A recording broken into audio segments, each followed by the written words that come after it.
দুপুরে খাওয়া দাওয়াটা সেরে হাতে এখনো 200 কিলোমিটার যাত্রাপথ বাকি রেখে নতুন করে রওনা শুরু দিলাম। এই যে আমার দাদা গাড়ি চালাচ্ছে। আর এই জায়গাটার নাম হচ্ছে বুদবুদ, বিউডি বুদবুদ।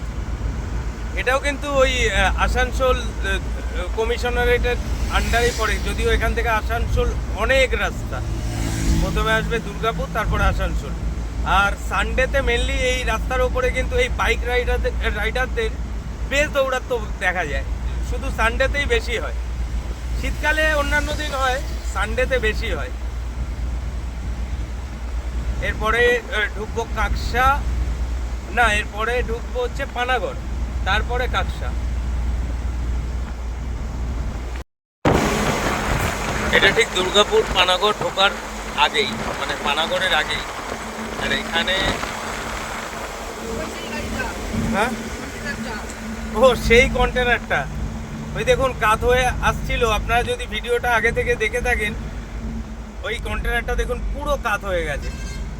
দেখুন দাদা একটু স্লো করে দিয়েছে। এই দেখুন কন্টেনারটার অবস্থা দেখুন, ডালা ভেঙে গেছে, কিছু করার নেই। এটাকে অন্য কোথাও দিতেও পারবে না, ওই জন্য খুব আস্তে আস্তে আস্তে আস্তে যাচ্ছে। আমরা কিন্তু এখন পানাগড়ে ঢুকছি। আর পানাগড় মানেই মিলিটারি বেস ক্যাম্প, আপনারা জানেন।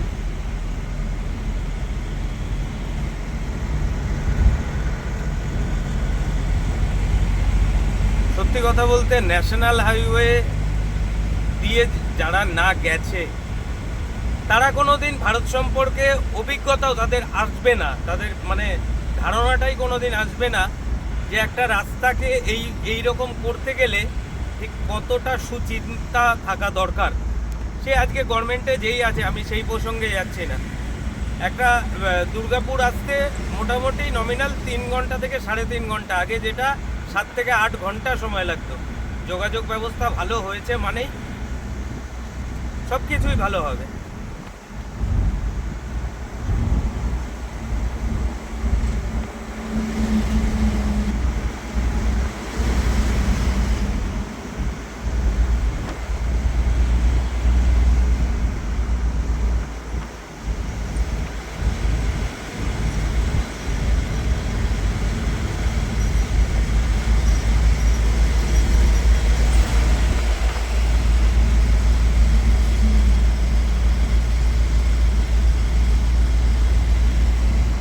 শ্যামলী চলেছে করুণাময়ীর উদ্দেশ্যে।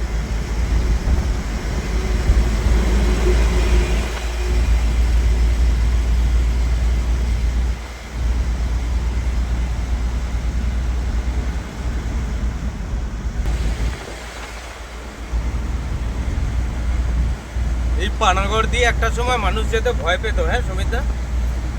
পানাগড় জঙ্গল, এখন ওইসব কিচ্ছু নেই, ওগুলো সব অতীত। এখন যখন খুশি তখন যান।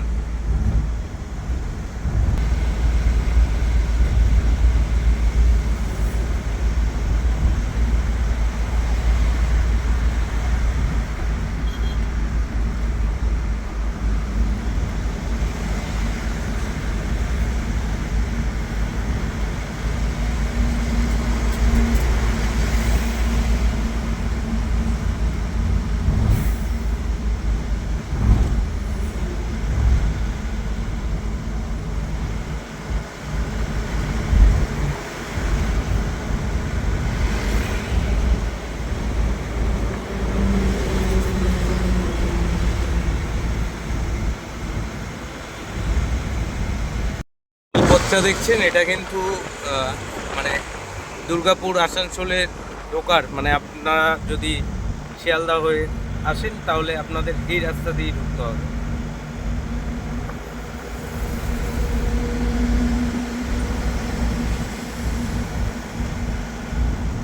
এটা হচ্ছে পানাগড় বাইপাস, আর ওই পানাগড় সিটি হচ্ছে এই দিকটাতে।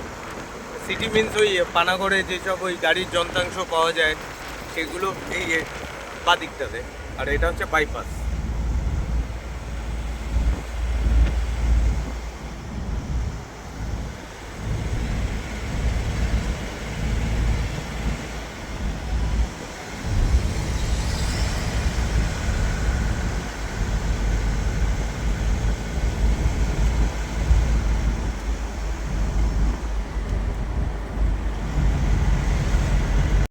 এই যে বাদিকে যে রাস্তাটা নেমে গেল, মেনলি কলকাতা থেকে যে ট্যুরিস্ট বাসগুলো আসে ওরা কিন্তু এই রাস্তাটাই বেশি ধরে। এখান থেকে সোজা দুবরাজপুর হয়ে সিউড়ি হয়ে তারপরে শান্তিনিকেতন ঢোকে না।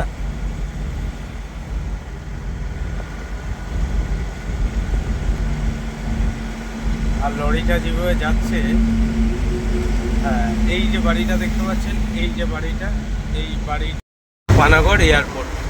এয়ারপোর্ট একটু ওই যে গাছপালাগুলো আছে ওই ওই দিকটাতে হয়তো ওই যে দূরে দেখতে পাচ্ছেন ছাউনি মতো, ওইটা হচ্ছে মানে এটা হচ্ছে, হ্যাঁ হ্যাঁ হ্যাঁ সিমেন্ট দিয়ে ঘেরা।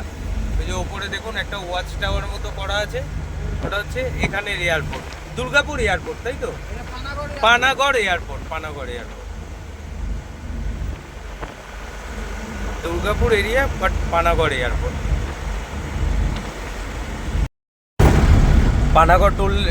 পানাগড় টোলের পর আবার দুর্গাপুর টোল।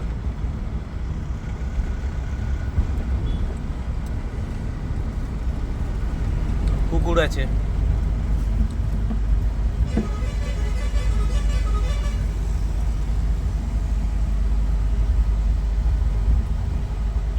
এই টোলটা কত নেয় সুমিতা?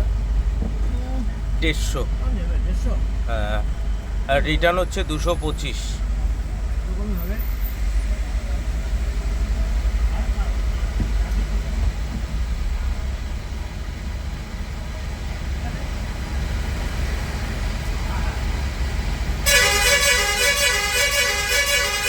দুর্গাপুর যে শিল্পনগরী, এটা ছোটোবেলায় বইতে পড়েছি, বড়দের মুখে শুনেছি, কিন্তু যখন প্র্যাকটিক্যালি এই রাস্তায় আসা যাওয়া শুরু হলো তখন সত্যি মানে একটা জমি মানে মনে হয় ফাঁকা নেই যে যেখানে কোনো ইন্ডাস্ট্রি নেই, এত ইন্ডাস্ট্রি এখানে।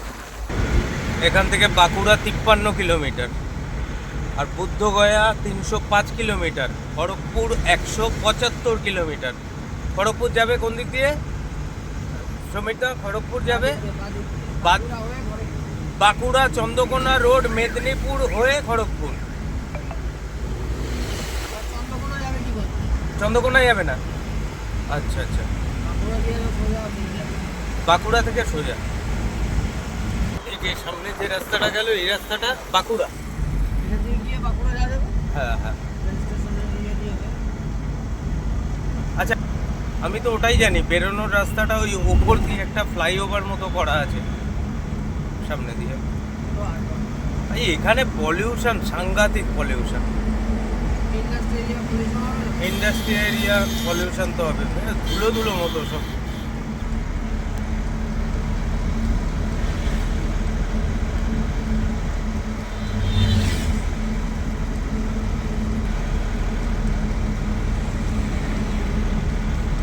Asansol 41 kilometre, Delhi 1368 kilometre.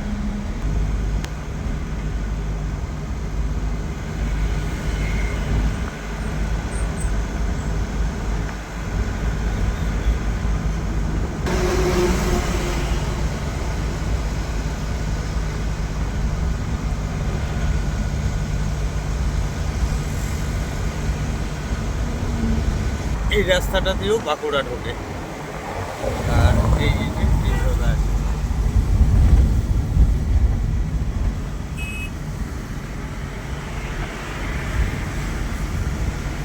আর দূরে যেটা দেখতে পাচ্ছেন এটা হচ্ছে দুর্গাপুর পাওয়ার প্ল্যান্ট।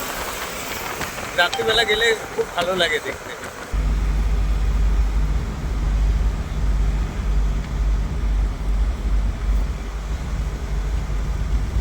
ব্রিজগুলো কিন্তু অনেক খাড়া কবিতা, অনেক খাড়া কিন্তু ব্রিজগুলো, খুব শর্ট জায়গার মধ্যে বানিয়েছে, পুরো খাড়া।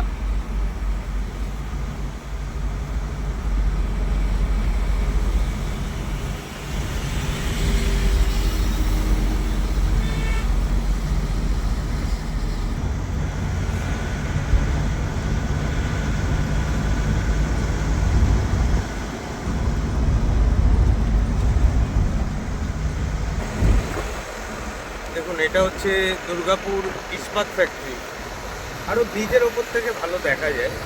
এই দেখুন আগুন জ্বলছে, যে এটা হচ্ছে ইস্পাত ফ্যাক্টরি, দেখছেন আগুন জ্বলছে।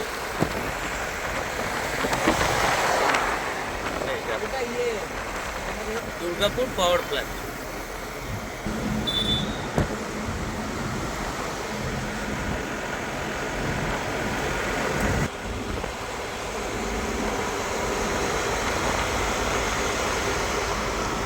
সামনে দুর্গাপুর বিমানবন্দর 8 কিলোমিটার ডান দিকে।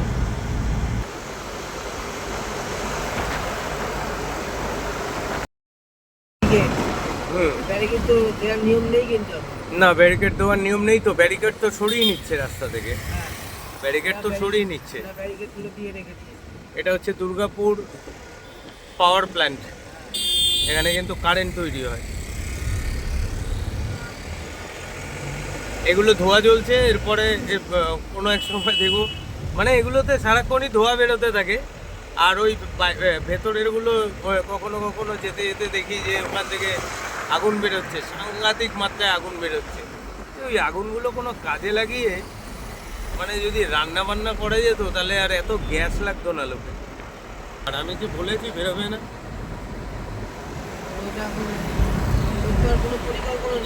না।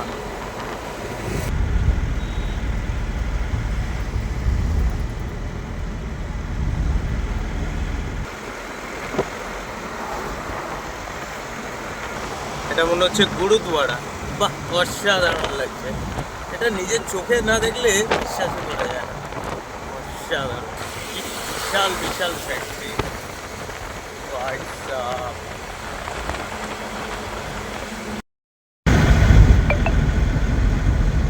এটা কি আসানসোল না এখনো পুরো ঢুকিনি?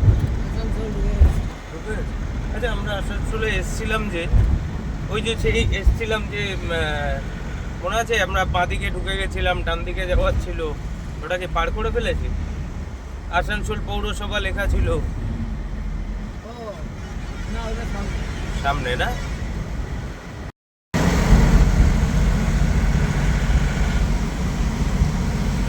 আসানসোল সিটিতে ঢুকে মনে হচ্ছে যেন কোনো ট্যুরের বাসে যাচ্ছি। আর শীতের সকাল, কারণ এই দিকটায় এত ইন্ডাস্ট্রির জন্য এত পলিউশন সারাক্ষণই। এর আগেও এসছি এরকমই, তখন যদি একটু হালকা ঠান্ডা ছিল। এরকম কুয়াশা হয় নাকি? বাড়িতে বলছে ঠাডা পোড়া রোদ, আর এদিকে এরকম কুয়াশা। কুয়াশা না, অ্যাকচুয়ালি এটা পলিউশনের জন্য আমার মনে হয় কিছু একটা হয়।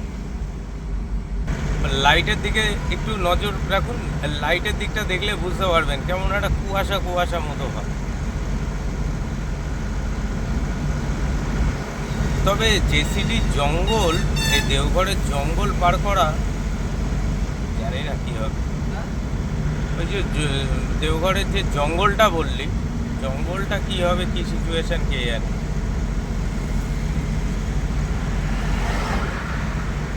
আসানসোল সিটি, এখানে টোল আছে নাকি?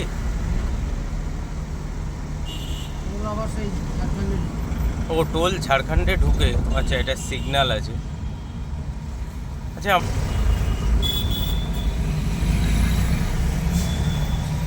সিগন্যাল খুলতে দেরি নেই, মানে মানুষজন ঝাঁপিয়ে পড়েছে। আমরা আগের মোড় থেকেই ঢুকে গেছিলাম ডান দিকে, এর আগের মোড়টা থেকে ডান দিকে ঢুকেছিলাম আগের বার। হ্যাঁ হ্যাঁ হ্যাঁ, সেই। তাহলে আরে বললাম তো, সামনের মোড়টা থেকে ডান দিকে ঢুকেছিলাম, সেটাই তো বলছি।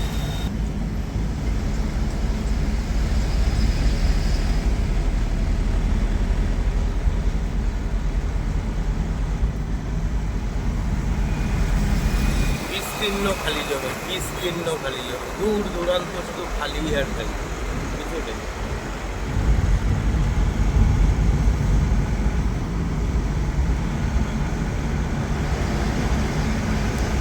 হ্যাঁ, আমরা বাদিকে নেমে গেছিলাম। বাদিকে নেবে না, আমাদের অ্যাকচুয়ালি ওই সামনে দিয়ে যেয়ে ডান দিকে যেতে হয়েছিল। আমরা এদিকে বাদিকে নেমে গেছিলাম।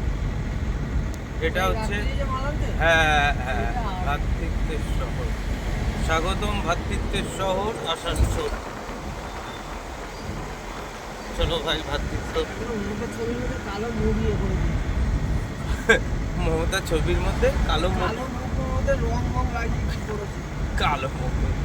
আমার সমিতদা এটা আগে ভালো দেখে নিয়েছে, কিছু মনে করবেন না, সরি। তুই এরকম ভাবে বলিস কেন রে? এমন সব কুকীর্তি করে রেখেছে যার কারণে এসব হয়ে গেছে। আচ্ছা, দিদির আমলে গাড়ি চালিয়ে শান্তি পেতিস না দাদার আমলে গাড়ি চালিয়ে শান্তি পাচ্ছিস? আগে একদম অনেস্টলি বলবি। দিদির আমলে এতদূর কত জায়গায় পুলিশ ধরতো তার ঠিক নেই। তাই? হ্যাঁ, হ্যাঁ, এতদূর নাই নাই করে তোর ওই 1000 টাকা তো চলেই যেত মনে হয়। কেন কেন কেস, কেস দিত? হ্যাঁ, তুমি ওই উপরে মাল নিয়েছো, কি মাল নিয়েছি সেটাও দেখবে না। আচ্ছা, ঠিক আছে, আগে টাকা তুলে দেবে আর পুলিশরা তো বলতো আমাদের উপর থেকে চাপ আছে। আরে চাপটা কার আছে? ওই এখন তো আমাদের বিজেপি সরকারের মাননীয় শুভেন্দু অধিকারী বলছে না যে টাকা তোলো। এখন টাকা তুললে পর তাদের অসুবিধা আছে, একদম। পুলিশ তুলুক না টাকা। শুভেন্দু অধিকারীর বিশাল দাপটে। আগে শুধু নো এন্ট্রি আর নো এন্ট্রি, আর যেখানে সেখানে দাঁড় করি। কোনো কিছু নেই নো এন্ট্রি, মুখে ভাত নো এন্ট্রি, জন্মদিন নো এন্ট্রি। এ আবার কি? ওই এবার তো রথ হলো, কোথায় নো এন্ট্রি ছিল? ঠিক। রথ তো কত সুন্দর বেরিয়ে গেল। হ্যাঁ, সাময়িক এখনকার মুখ্যমন্ত্রী সাময়িক যেটা করার, হ্যাঁ, নো এন্ট্রি যেই টাইম টু করার করেছে, নিয়ম তো তাই। একদম। পুজোর 1 সপ্তাহ বাকি, মহালয় হলো না তার আগেই নো এন্ট্রি করে দিল আর মায়ের আবির্ভাব হয়ে গেল। এটা কি ধরনের পুজো? খেলা হবে? হ্যাঁ, হ্যাঁ, মানুষ এমনি ভোট দেয়নি। ড্রাইভাররা তো একদম ঢেলে ভোট দিয়েছে বিজেপিকে। দেবে না, অত্যাচারের একটা সীমা থাকে। কত টাকা আছে, ক টাকা ভাড়া পাওয়া যায়? গাড়ি দাঁড় করিয়ে রেখে দেবে একদিন, তাহলে তাহলে কার লস? আমার লস, তাহলে? গভর্নমেন্টের কি? নো এন্ট্রি করে মাথা নাজেহাল করে দিত। আর পাটে পাটে পুলিশ টাকা নিত, পাটে পাটে। এই থানা ওই থানা সেই থানা, এটা আমার এরিয়া ওইটা ওই এরিয়া, এরিয়া কি শুরু করে দিয়েছিল। আগে বুঝেছে যে আর সাধারণ মানুষ অনেক পরে বুঝেছে। যখন সাধারণ মানুষ বুঝে গেছে তখন আর একে রোখা দেয়নি। এই তো আমি দেখতে আছি গাড়ি কত সুন্দর নিয়ে আসলাম, কোনো অসুবিধাই নেই, পুলিশের দেখেও ধরছে না। এই কাল্লা মোড় থেকেই আমরা আগেরবার ঢুকেছিলাম। কাল্লা মোড়, ব্রেজা ZDI প্লাস, হাইটেন স্পোর্টস। এটা কি স্করপিও নাকি? পারে ওরা ভালো। আমাদের এখানে 5 টাকা করে দাম কম, ঝাড়খণ্ডের ডিজেলের দাম আবার বেশি। ঝাড়খণ্ডে 5 টাকা বেশি না তেলের দাম? হ্যাঁ। তাহলে তো আমাদের বেঙ্গল থেকেই তেল নিয়ে নিতে হবে। বেঙ্গল থেকে তেল নিতে হবে, নিয়ে যাবো। বুঝলেন, এদিকে সব গাড়ির নাম্বারগুলো দেখুন, সব ঝাড়খণ্ডের নাম্বার, সব ঝাড়খণ্ডের নাম্বার, বেশিরভাগই সব ঝাড়খণ্ডের নাম্বার। যেহেতু ঝাড়খণ্ড প্রায় কাছাকাছি, বর্ডার আর খুব যদি বেশি হয় 12 থেকে 13 কিলোমিটার। কীভাবে গাড়িটা ঢুকলো দেখলেন? উড়িষ্যার গাড়ি কিভাবে ঢুকলো দেখুন, পুরো চেপে দিয়ে ঢুকে গেল।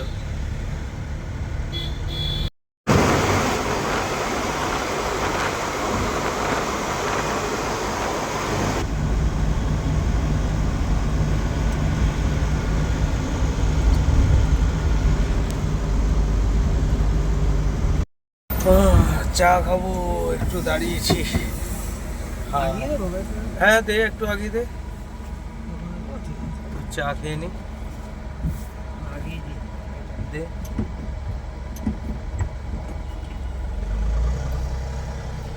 চা খেতে হবে একটু। এই ঝাড়খণ্ড ঢোকার আগে গাড়িতে কিছুটা তেল ভরে নিতে হবে। ওদিকে লিটার 5 টাকা বেশি, তারপরে আবার পাম্প কিছুটা নিজেদের মতো করে রেখে নেবে, মানে লিটারে কম দেবে। এই পাম্পটাতে তেল ভালো দেয়।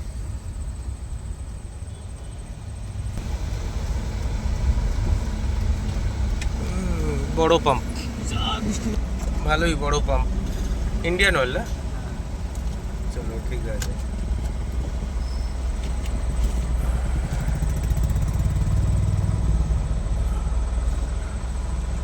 কারণ 150 প্রায় 200 কিলোমিটার আপ ডাউন এখনো মাল আনলোড করে।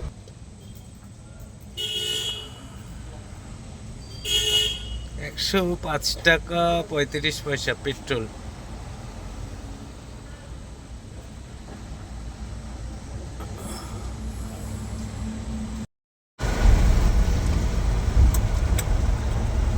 পাম্প থেকে তেল নিয়ে আবার জার্নি শুরু।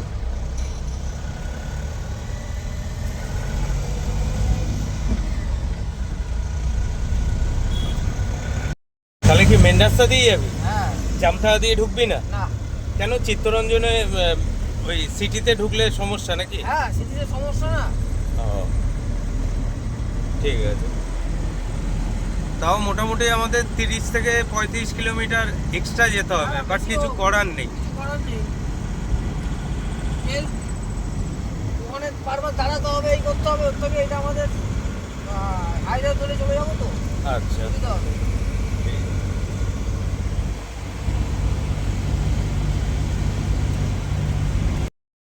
মাইথন এদিক থেকে ডান দিকে ঢুকে যেতে হবে। কত কিলোমিটার হবে এখান থেকে? তাও 48 কিলোমিটার। 48 কিলোমিটার। আচ্ছা, 48 এর বেশি হবে। বেশি হবে না?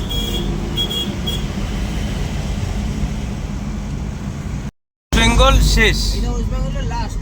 এটা লাস্ট। আর এই যে ডান দিকে যে ঢুকে গেল, এই যে সিগন্যালটা থেকে গাড়িগুলো বেরোচ্ছে দেখুন আস্তে আস্তে করে, এই যে লরিগুলো দাঁড়িয়ে রয়েছে, এই যে রাস্তাটা, এই রাস্তাটা চলে গেল মাইথন, মানে মাইথন ড্যাম। এখানে আমাদের বেঙ্গল শেষ। সামনে পুলিশ চেকিং করছে, সামনে পুলিশ চেকিং চলছে। তাই। হুম,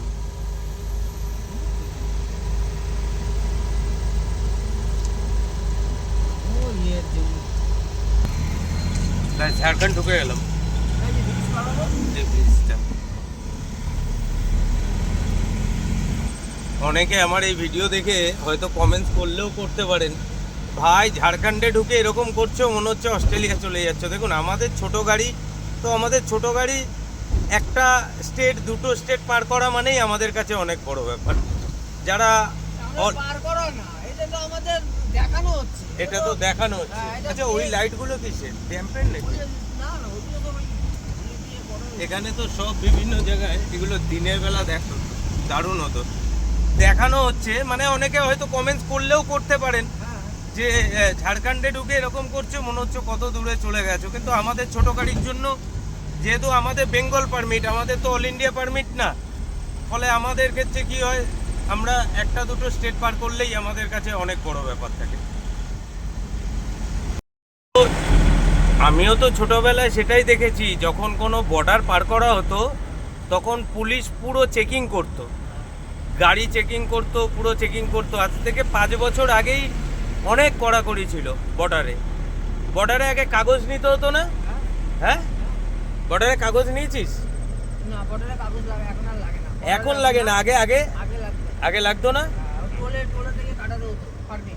টোলের থেকে পারমিট কাটাতে হতো, কতদিন থাকবে গাড়িটা, কি কারণে যাচ্ছে। এখন ওইসব নেই, ওইসব এখন অনেক সহজ হয়ে গেছে। অনেক সহজ হয়ে গেছে, এখন সহজ হয়ে গেছে, তার গাড়ির নাম্বার দেখেই তারা টোটাল বুঝে যায়। একদম। প্রচুর মানে ডিজিটালাইজেশনের জন্য প্রচুর সুবিধা হয়ে গেছে। এই দুর্গাপুরের পরে ঝাড়খণ্ডে ফার্স্ট টোল।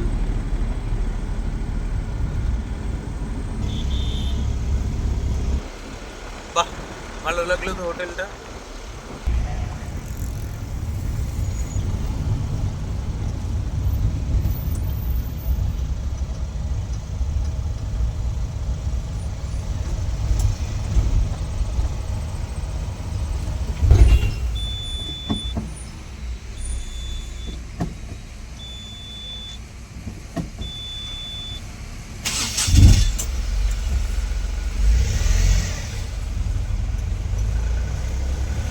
এখন তো ওই জন্য দেখুন একবার দেখুন। বিহারের প্রবলেম। চিরকুন্ডা হচ্ছে 3 কিলোমিটার, মাইথন ড্যাম হচ্ছে 5 কিলোমিটার, ধানবাদ 42 কিলোমিটার।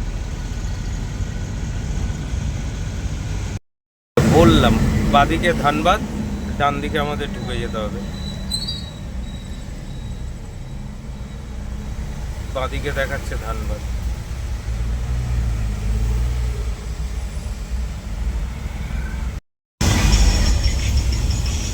রাত্রি প্রায় 9:15 আর এখন আছি ধানবাদ গোবিন্দপুর মার্কেটে ব্রিজের কাজ হচ্ছে।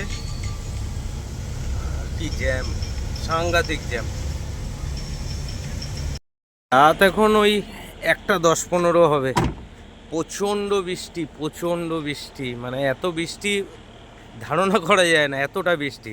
অবশ্য পূর্বাভাস ছিল যে ঝাড়খণ্ড লাগোয়া এইসব এলাকাগুলোতে বৃষ্টি হবে, মানে ঝাড়খণ্ডের এইসব এলাকাগুলোতে বৃষ্টি হবে। আমাদের ফোনেও দেখলাম অ্যালার্ট আসলো। যাই হোক, এখন একটা পেট্রোল পাম্পে দাঁড়িয়ে রয়েছে, দেখছেন জল জমে গেছে। যদিও এটা অল্প জল পাম্পে জমে গেছে, তো পাম্পে দাঁড়ানোটাই নিরাপদ মনে করলাম। কেন কি রাস্তায় যেইভাবে অনেক লরি টরিগুলো জড়েই যাচ্ছে, ফলে দাদাকে বললাম যে তুই এক কাজ কর, গাড়িটা এখানে ঢুকিয়ে দে, সব থেকে ভালো হবে। এই একটা বিহারের গাড়ি তেল লোড করছে। আর কিছু করার নেই, ওই ভোর ভোর ঢোকা ছাড়া কোনো রাস্তা নেই। তার কারণ হচ্ছে গিরিডি মেনলি একটু পাহাড় ফাহাড় রয়েছে, ছোটোখাটো যেরকমই হোক পাহাড় ফাহাড় রয়েছে, সেখানে রাত্রিবেলা যাওয়াটা খুব চাপ হয়ে যাবে। ওই জন্য ভাবলাম, তার মধ্যে 2-3বার আমাদের মালপত্রগুলো ভিজছে কিনা সেগুলোকেও একবার তদারকি করতে হলো। নানা সমস্যা বলবেন না, এই ট্রিপটাতে এসে প্রচণ্ড সমস্যায় পড়তে হচ্ছে। পাম্পটা ভালো, জিওর পাম্প, একদম ফ্রেশ। একটু জল পেয়ে গেলাম, মানে যেহেতু এই পাম্পগুলো নতুন, ফলে কি হয় এদের যে মেশিন টেশিনগুলো বেশ পরিষ্কার পরিচ্ছন্ন, খুব সুন্দর। এমনি জিও যে জায়গায় আছে সেখানেই মোটামুটি ভালো। 2 বোতল আগে জল ভরে নিলাম, জল ভরে নিয়ে আর রাত্রে সেরকম খাওয়ার মতো কোনো পরিস্থিতি পেলাম না, হোটেল টোটেল সেরকম কিছু পেলাম না। আমি চলো ভাই ঠিক আছে, যেরকম আছে দুপুরে খেয়েছি, ওই যে ধাবায় খেয়েছি ওই ঠিক আছে, আর বেশি চাপ নিয়ে লাভ নেই। ব্যাস, এখন একটু এই জলটার মধ্যে পাটা দিতে ভালো লাগছে। আরে এই গাড়িটায় সবথেকে বড় সমস্যা হয়ে যাচ্ছে, গাড়িটা মানে কি বলবো, গাড়িটা নিয়ে আমি কালকে ভিডিও করব। এত সমস্যা হচ্ছে গাড়িটার মধ্যে, মানে গাড়িটার শেপটাকে যা করেছে কিছু বলার নেই, মানে কি বলবো আর। এত বড় বড় কোম্পানির মানে এত বড় বড় ইঞ্জিনিয়াররা এরকম কাজ কি করে করে আমি তো ভাবতেও পারছি না। দেখেছেন, সব কিন্তু দেওঘর থেকে আসছে গাড়িগুলো। যেরকম বলছিলেন মানে রাস্তায় একজন, যে আপনারা এই রাস্তায় যাচ্ছেন তো দেওঘরের প্রচুর গাড়ি পাবেন, কিন্তু দাদা রাস্তা খুব খারাপ। আরে রাস্তা খারাপ মানে মানে বলে বোঝানোর উপায় নেই, এত রাস্তা খারাপ, এত খারাপ। মানে কিছু কিছু জায়গায় ব্রিজের কাজ হচ্ছে, কিছু করার নেই, সেই রাস্তাগুলোকে কাটিয়ে কুটিয়ে আস্তে আস্তে মানে 4 কিলোমিটার আসতে 40 মিনিট সময় লাগছে, এরকম একটা ব্যাপার। এত খারাপ অবস্থা। আশা করি আপনাদের সাথে সেই সকালেই দেখা হবে, এর আগে আর দেখা হবে না। যাই হোক, আপনারা ভিডিও দেখছেন, 2-1জন লাইক করছেন, এটা আমার কাছে অনেক বড় ব্যাপার। নিজের কাজের মধ্যে এইগুলো তুলে রাখছি। 10 বছর পরে আমি নিজেও দেখতে পারবো আমার ফেসবুক পেজে যে আমি এই জায়গাগুলো, আমি প্রচুর ঘুরতে ভালোবাসি, তো ঘোরাটাকে এইভাবেই নিয়ে নিয়েছি, আর কিছুই না। সবাই ভালো থাকবেন।